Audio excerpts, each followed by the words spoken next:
بسم اللہ الرحمن الرحیم۔ اردو البم کے معزز سامعین السلام علیکم۔ سیرت النبوی سیریز کی ایپیسوڈ 5 میں آپ کو خوش آمدید کہتا ہوں۔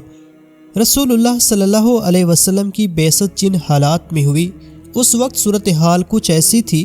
کہ انسانیت اندھیروں میں بھٹک رہی تھی۔ کفر و شرک اور ہر قسم کی معصیت و ضلالت عروج پر تھی۔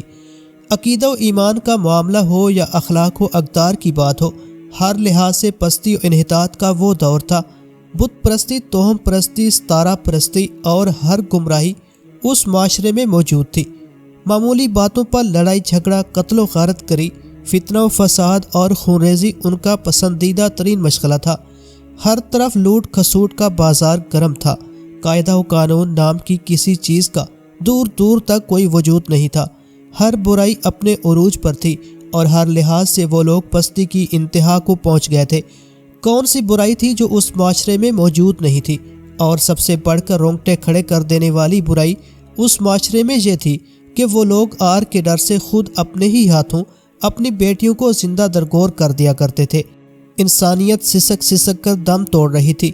تڑپتی سسکتی دم توڑتی انسانیت کی مثال کسی تپتے ہوئے صحرا کی مانند تھی جو صدیوں سے ابر رحمت کا منتظر ہو۔ ایسے میں خالق کائنات نے اپنا فضل و کرم فرمایا اور اپنے نبی صلی اللہ علیہ وسلم کو پیاسی انسانیت کے لیے ابر رحمت بنا کر بھیجا، جیسا کہ قرآن کریم میں ارشاد ہے، وَمَا أَرْسَلْنَاكَ إِلَّا رَحْمَةً لِّلْعَالَمِينَ۔ اے نبی، ہم نے آپ کو تمام دنیا والوں کے لیے رحمت بنا کر بھیجا ہے۔ اور ہر طرف چھائی ہوئی ان ظلمتوں کے درمیان آپ صلی اللہ علیہ وسلم اللہ کی طرف سے مینارہ نور، مشعل راہ اور روشن چراغ بن کر آئے ہیں، جیسا کہ ارشاد ربانی ہے، جس کا ترجمہ کچھ یوں ہے، ہم نے آپ کو بھیجا ہے اللہ کے حکم سے، اس کی طرف بلانے والا اور روشن چراغ بنا کر۔ مقصد یہ کہ جس طرح چراغ سے اندھیرے دور ہو جاتے ہیں، اسی طرح اللہ نے آپ کو کفر و شرک اور معصیت و ضلالت کی تاریکیاں دور کرنے والا بنا کر بھیجا۔ رسول اللہ صلی اللہ علیہ وسلم پہلی وحی کے نزول کے بعد خلاف معمول جلدی گھر لوٹ آئے اور آتے ہی لیٹ گئے اور اپنی زوجہ محترمہ حضرت خدیجہ رضی اللہ تعالیٰ عنہ سے فرمایا، زملونی زملونی، یعنی مجھے چادر اڑا دو، مجھے چادر اڑا دو، جس پر حضرت خدیجہ نے آپ کو چادر اڑا دی۔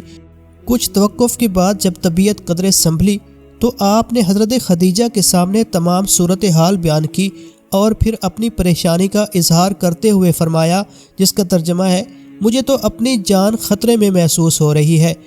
تب حضرت خدیجہ رضی اللہ تعالی عنہا نے آپ کو تسلی دیتے ہوئے فرمایا، جس کا ترجمہ ہے، نہیں نہیں، اللہ کی قسم، اللہ آپ کو ہرگز اس کام میں رسوا نہیں کرے گا، کیونکہ آپ صلہ رحمی کرتے ہیں، سچ بولتے ہیں، مہمان نواز ہیں، محتاجوں اور غریبوں کی مدد کرتے ہیں اور راہ حق میں لوگوں کی مدد کرنے والے ہیں۔ حضرت خدیجہ رضی اللہ تعالیٰ عنہ نے آپ کو تسلی تو دے دی اور اس یقین کا اظہار بھی کیا کہ جب آپ کا اخلاق اس قدر اچھا ہے تو پھر اللہ کی طرف سے یقیناً آپ کی حفاظت اور مدد و نصرت کا غیبی انتظام بھی ضرور ہوگا۔ لیکن ظاہر ہے کہ یہ بات خود ان کے لیے بھی بڑی تشویش کا باعث تھی، چنانچہ وہ مزید اطمینان اور تسلی کی غرض سے فوراً ہی آپ کو اپنے چچا زاد بھائی ورقہ بن نوفل کے پاس لے گئی، جو ظہور اسلام سے قبل ہی بت پرستی سے بیزار ہو کر ایک عرصے تک تلاش حق میں سرگرداں رہے اور پھر تلاش و جستجو کے بعد بالآخر اپنی دانست کے مطابق اس وقت کے صحیح دین یعنی نصرانیت کو قبول کر چکے تھے اور اکثر انجیل بھی پڑھتے رہتے تھے۔ انتہائی عمر رسیدہ ہونے کی وجہ سے آنکھوں کی بینائی سے محروم ہو چکے تھے۔ حضرت خدیجہ رضی اللہ تعالی عنہا رسول اللہ صلی اللہ علیہ وسلم کو ہمراہ لیے ہوئے ورقہ کے پاس پہنچی اور کہا کہ دیکھو یہ رسول صلی اللہ علیہ وسلم کیا کہتے ہیں۔ اس پر ورقہ نے آپ کی طرف متوجہ ہوتے ہوئے کہا کہ بولو بھتیجے، کیا بات ہے؟ تب آپ نے تمام ماجرا بیان فرمایا، جسے سننے کے بعد ورقہ بن نوفل نے کہا، جس کا ترجمہ ہے، یعنی یہ تو وہی ناموس ہے جو اللہ نے حضرت موسیٰ علیہ السلام کی جانب نازل کیا تھا۔ اس کے بعد مزید کہا، جس کا ترجمہ ہے، یعنی کاش میں جوان ہوتا، کاش میں اس وقت تک زندہ رہتا کہ جب آپ کی قوم آپ کو شہر سے نکال دے گی۔ اس پر آپ صلی اللہ علیہ وسلم نے حیرت و تعجب کے عالم میں دریافت فرمایا، ناظرین میں صرف ترجمہ پیش کروں گا، اگر آپ عربک پڑھنا چاہتے ہیں تو عربک خود سے پڑھیے گا۔ حضور صلی اللہ علیہ وسلم نے فرمایا، کیا یہ میری ہی قوم کے لوگ مجھے میرے شہر سے نکال باہر کریں گے؟ ورقہ نے جواب میں کہا ہاں، اور پھر کہا کہ جب بھی کسی نے ایسی تعلیم پیش کی کہ جیسی تعلیم آپ لے کر آئے ہیں تو اس کے ساتھ ہمیشہ دشمنی ہی کی گئی ہے۔ اور پھر محض چند روز بعد ہی ورقہ بن نوفل وفات پا گئے۔ اس کے بعد جبریل امین بھی جلد دوبارہ نہیں آئے، بلکہ کچھ عرصہ گزر گیا۔ غالباً اس توقف میں حکمت یہ ہوگی کہ رسول اللہ صلی اللہ علیہ وسلم کی طبیعت پرسکون ہو جائے اور آپ کا ذہن اس حقیقت کو قبول کر لے، اور پھر اس توقف کے بعد ایک روز جبریل امین علیہ السلام دوبارہ وحی لے کر آئے۔ اس بار وہ سورۃ المدثر کی ابتدائی 5 آیات لے کر آئے تھے، جس کا ترجمہ ہے، اے چادر اوڑھنے والے اٹھ کھڑے ہو جاؤ اور آگاہ کرو اور اپنے رب کی بڑائی بیان کرو اور اپنے کپڑوں کو پاک رکھو اور ناپاکی سے دور رہو۔ اس بارے میں رسول اللہ صلی اللہ علیہ وسلم نے خود یہ واقعہ بیان کرتے ہوئے فرمایا ہے، جس کا ترجمہ میں آپ کو بیان کرنے جا رہا ہوں۔ عربک آپ خود سے پڑھ لیجئے گا۔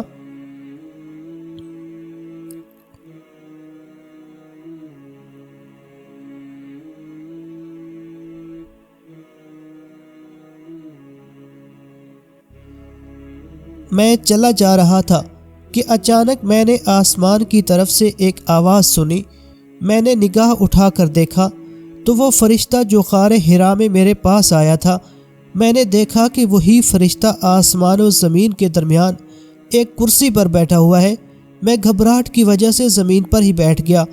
پھر گھر پہنچتے ہی میں نے اپنی اہلیہ یعنی حضرت خدیجہ سے کہا، مجھے کوئی چادر اڑا دو، مجھے کوئی چادر اڑا دو، جس پر انہوں نے مجھے چادر اڑا دی تھی۔ تب اللہ تعالیٰ عز و جل نے یہ آیات قرآنی نازل فرمائی تھی۔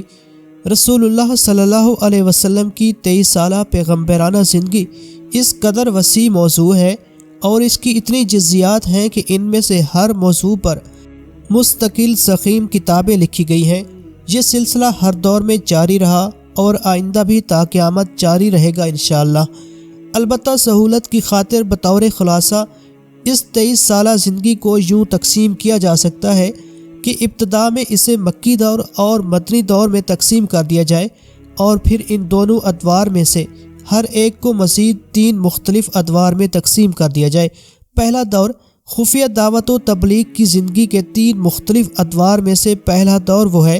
جسے خفیہ دعوت و تبلیغ کا دور کہا جاتا ہے، اور جو کہ 3 سال کے عرصہ پر محیط ہے۔ اللہ سبحانہ و تعالیٰ کی طرف سے جب آپ کو دین برحق کی تبلیغ کا فریضہ سونپا گیا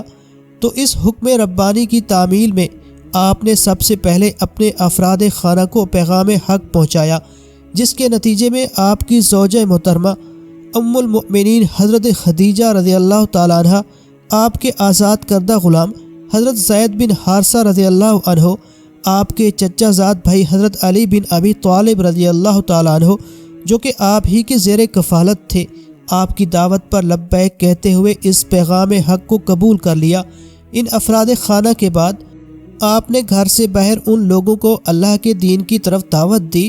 جن میں آپ صلی اللہ علیہ وسلم کو خیر و خوبی کی جھلک نظر آتی تھی۔ ان افراد میں آپ کے انتہائی قریبی رازدار اور خاص ترین دوست اور بااعتماد ساتھی حضرت ابو بکر صدیق رضی اللہ تعالی عنہ قابل ذکر ہیں۔ اسی طرح حضرت عبداللہ بن مسعود رضی اللہ تعالیٰ عنہ اور دیگر متعدد ایسے حضرات تھے جو کہ بالکل ابتدائی دور میں ہی دعوت حق پر لبیک کہتے ہوئے مشرف بسلام ہو گئے تھے۔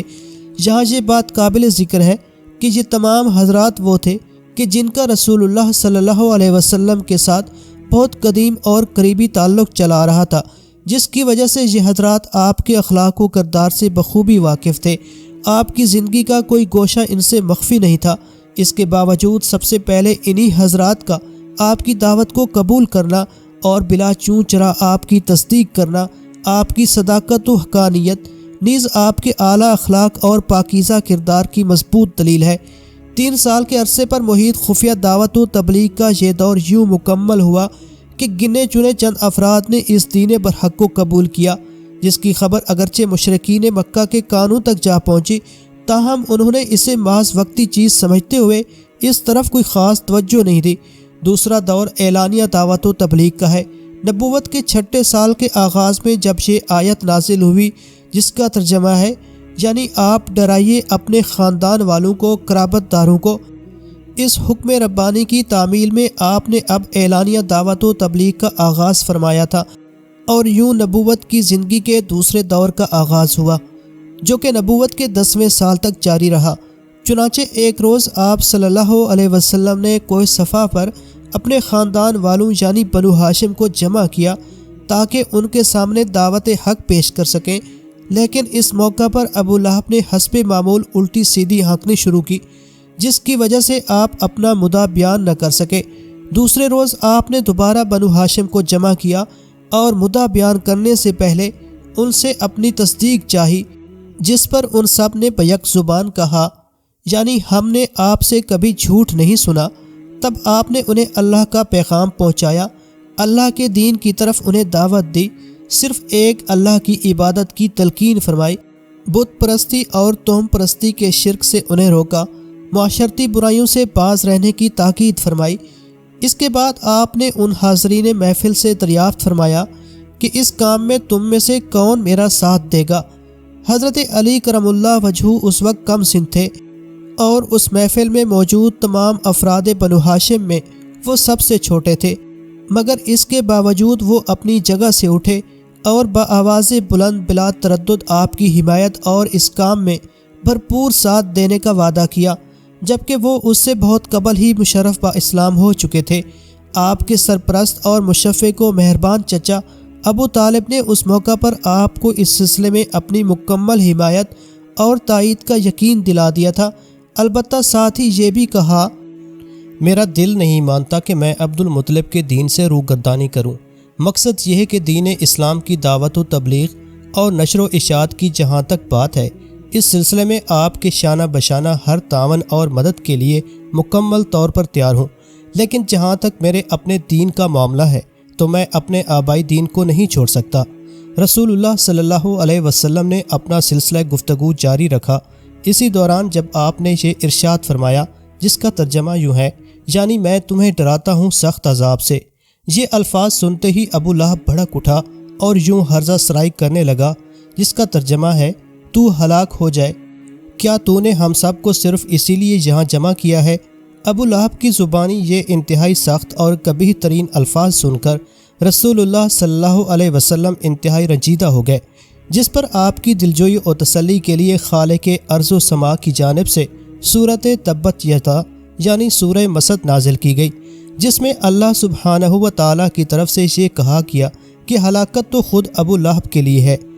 انہی دنوں جب آیت فاصدع بما تؤمر یعنی آپ کو جو حکم دیا گیا ہے اسے آپ خوب صاف صاف بیان کر دیجئے، یہ صورت نازل ہوئی تو اس حکم ربانی کی تعمیل کرتے ہوئے اب آپ صلی اللہ علیہ وسلم نے اپنے سلسلہ دعوت و تبلیغ کو مزید تیز کر دیا اور اس کام کو مزید وسعت دی۔ چنانچہ اب آپ نے اپنے قرابت داروں کے علاوہ مزید یہ کہ پورے شہر مکہ میں ہر جگہ اور ہر قبیلے کو پیغام حق پہنچانا شروع کر دیا۔ اب آپ جگہ جگہ گھومتے، مختلف قبائل اور خاندانوں کے مساکن میں تشریف لے جاتے، بازاروں گلیوں محلوں میں جاتے، کوئی میلہ منعقد ہوتا یا کوئی محفل بھی یا کسی بھی قسم کا کوئی اجتماع ہوتا، آپ وہاں پہنچتے۔ خصوصاً حج کے موقع پر بیرون مکہ سے بڑی تعداد میں جو لوگ حج کی غرض سے آتے، آپ صلی اللہ علیہ وسلم انہیں دین اسلام کی دعوت دیتے۔ اسی طرح مختلف علاقوں سے عربوں کے جو تجارتی قافلے مکہ آتے، آپ ان سے بھی ملاقاتیں کرتے، ان کے ٹھکانوں اور ان کی اقامت گاہوں میں جا کر انہیں پیغام حق سناتے اور دین برحق کی طرف دعوت دیتے۔ اس کا نتیجہ یہ ہوا کہ اب مشرکین مکہ بھی طیش میں آ گئے، طاغوتی قوتیں حرکت میں آ گئیں اور اب انہوں نے سچائی کا راستہ روکنے اور آپ کو نیز آپ کے مٹھی بھر ساتھیوں کو طرح طرح کی اذیتیں پہنچانا شروع کی۔ کسی کو شدید گرمی کے موسم میں آگ اگلتے ہوئے سورج کے نیچے تپتی ہوئی ریت پر لٹا کر سینے پر بڑا بھاری پتھر رکھ دیا جاتا تاکہ اپنی جگہ سے حرکت نہ کر سکے۔ کسی کو پاؤں میں رسیاں ڈال کر دن بھر مکہ کی پتھریلی اور گرم گلیوں میں گھسیٹا جاتا، کسی کو انگاروں پر لٹایا جاتا۔ اس دور میں جن حضرات پر ظلم و ستم کے پہاڑ توڑے گئے اور انتہائی وحشیانہ طریقے سے ان پر ہر قسم کا تشدد کیا گیا۔ ان میں خاص طور پر بلال بن رباح، یاسر اور ان کے بیٹے عمار، نیز عمار کی والدہ سمیہ، اسی طرح خباب بن الارت وغیرہ قابل ذکر ہیں رضی اللہ عنہم اجمعین۔ اس دور میں خود رسول اللہ صلی اللہ علیہ وسلم کو بے حد تکلیفیں پہنچائی گئیں۔ کبھی آپ کے راستے میں کانٹے بچھا دیے جاتے، کبھی غلاظت کے ڈھیر ڈال دیے جاتے، کبھی آپ کے قتل کی سازش کی جاتی۔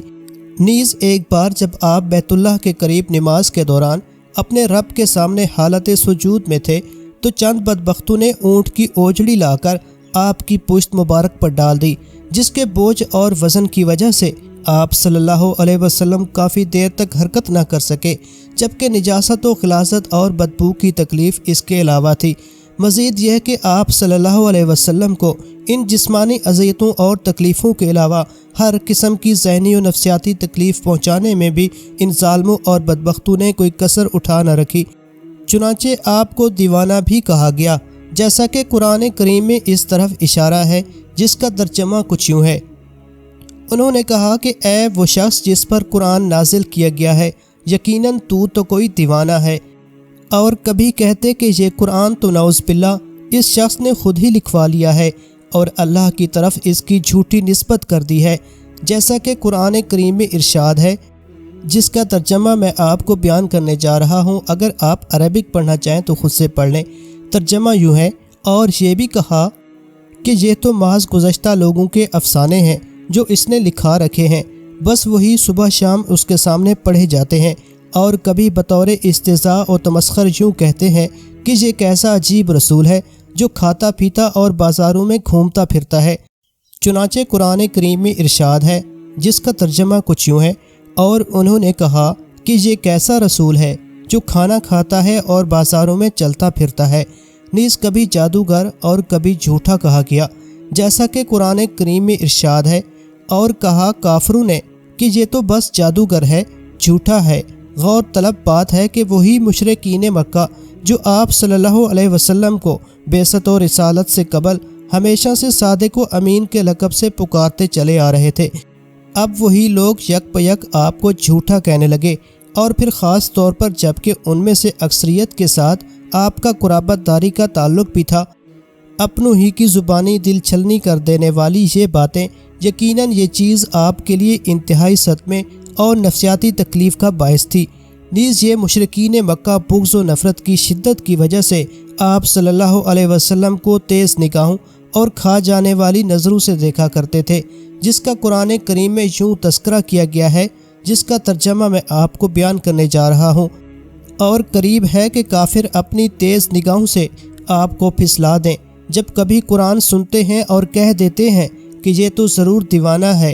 مزید یہ کہ آپ صلی اللہ علیہ وسلم کو دلی رنج اور نفسیاتی صدمہ پہنچانے کی غرض سے بدبخت ابو لہب نے اپنے بیٹوں عتبہ اور عتیبہ کو حکم دیا کہ وہ دونوں اپنی بیویوں کو طلاق دے دیں، جو کہ آپ کی صاحبزادیاں یعنی حضرت رقیہ اور حضرت ام کلثوم رضی اللہ تعالی عنہ تھیں، جن کا نکاح آپ کی بعثت سے قبل ابو لہب کی ان بیٹوں کے ساتھ ہوا تھا۔ رسول اللہ صلی اللہ علیہ وسلم کی بعثت مبارکہ کے بعد 5واں سال چل رہا تھا۔ اعلانیہ تبلیغ کے اس سلسلے کو 2 سال کا عرصہ گزر چکا تھا۔ کفار و مشرکین کی طرف سے بدسلوکیوں اور اظہار رسانیوں کا سلسلہ بھی بدستور عروج پر تھا۔ تب آپ نے اپنے جان نثار صحابہ کرام رضوان اللہ علیہم اجمعین کو مشورہ دیا کہ وہ ملک حبشہ کی جانب ہجرت کر جائیں، کیونکہ وہاں کے ایک نہایت عادل و انصاف پسند بادشاہ کی حکمرانی ہے۔ چنانچہ آپ صلی اللہ علیہ وسلم کے اس مشورے پر عمل کرتے ہوئے صحابہ کرام کی ایک مختصر جماعت، جو کہ 12 مردوں اور 4 عورتوں پر مشتمل تھی، مکہ مکرمہ سے ملک حبشہ کی جانب ہجرت کر گئی۔ ان میں حضرت عثمان بن عفان رضی اللہ تعالی عنہ بمائے اپنے اہلیہ حضرت رقیہ بنت رسول صلی اللہ علیہ وسلم بھی شامل تھے۔ کچھ ہی عرصے کے بعد 83 مردوں اور 18 عورتوں پر مشتمل دوسرا قافلہ روانہ ہوا، جس میں حضرت جعفر بن ابی طالب رضی اللہ تعالی عنہ بھی شامل تھے۔ نیز ان کی اہلیہ حضرت اسماء بنت عمیس بھی ان کے ہمراہ تھیں۔ مشرکین مکہ نے انہیں گرفتار کرنے کی غرض سے دور تک ان کا تعاقب بھی کیا، لیکن وہ تیز رفتاری کے ساتھ جدہ سے بحری راستے سے سفر کرتے ہوئے ان کی دسترس سے باہر نکل گئے اور پھر بخیر و عافیت ملک حبشہ پہنچنے کے بعد وہاں مشرکین مکہ کے مظالم سے دور اب چین اور سکون کی زندگی بسر کرنے لگے۔ ادھر مشرکین مکہ کو جب یہ خبر ملی کہ مسلمان اب ان کی پہنچ سے دور ملک حبشہ میں آرام اور چین کی زندگی بسر کر رہے ہیں، تو ان کینہ پروروں نے کئی دن پیچ و تاب کھانے کے بعد آخر یہ فیصلہ کیا کہ ایک وفد ملک حبشہ کی جانب روانہ کیا جائے، جو وہاں کے بادشاہ نجاشی سے ملاقات کر کے اسے اس بات پر آمادہ کرے کہ مسلمانوں کو دوبارہ ان کے حوالے کر دیا جائے۔ آخر اس منصوبے کے تحت مشرکین مکہ کا ایک وفد ملک حبشہ جا پہنچا اور بادشاہ سے ملاقات سے قبل اس کے درباریوں اور مشیروں سے متعدد ملاقاتیں کی، ان کے ساتھ تعارف اور دوستی کے رشتے استوار کیے اور پھر بطور رشوت قیمتی تحائف اور نذرانے پیش کیے۔ یوں شاہی دربار میں پیش ہونے اور وہاں اپنی آمد کا مقصد بیان کرنے سے قبل ہی ان مکاروں نے بادشاہ کے ان وزیروں مشیروں کو اپنی مٹھی میں کر لیا۔ آخر ایک روز شاہی دربار میں پیش ہوئے، وہاں بھی بھاری نذرانے اور قیمتی تحائف پیش کرنے کے بعد اپنا مدعا بیان کرتے ہوئے یوں گویا ہوئے: اے بادشاہ، ہمارے شہر کے چند سرپھرے اور فتنہ پردار قسم کے لوگ اپنے آبائی دین سے برگشتہ ہو کر آپ کے ملک میں آ بسے ہیں۔ اے بادشاہ، اگر انہوں نے اپنے آباء و اجداد کا دین چھوڑ کر آپ کا دین ہی اپنا لیا ہوتا تب بھی غنیمت تھا، مگر انہوں نے تو ایک ایسا عجیب و غریب نیا دین ایجاد کر لیا ہے جسے سمجھنے سے ہم اور آپ دونوں ہی قاصر ہیں۔ اے بادشاہ، جس طرح انہوں نے ہمارے شہر مکہ میں فتنہ پھیلایا ہے، یقیناً اسی طرح اب یہ آپ کے ملک میں بھی فتنہ اور خرابی ہی پھیلائیں گے، لہٰذا ہمارے بزرگوں اور دانش مندوں نے ہمیں آپ کی خدمت میں بھیجا ہے تاکہ آپ انہیں ہمارے حوالے کر دیں اور ہم انہیں اپنے ہمراہ واپس مکہ لے جا سکیں۔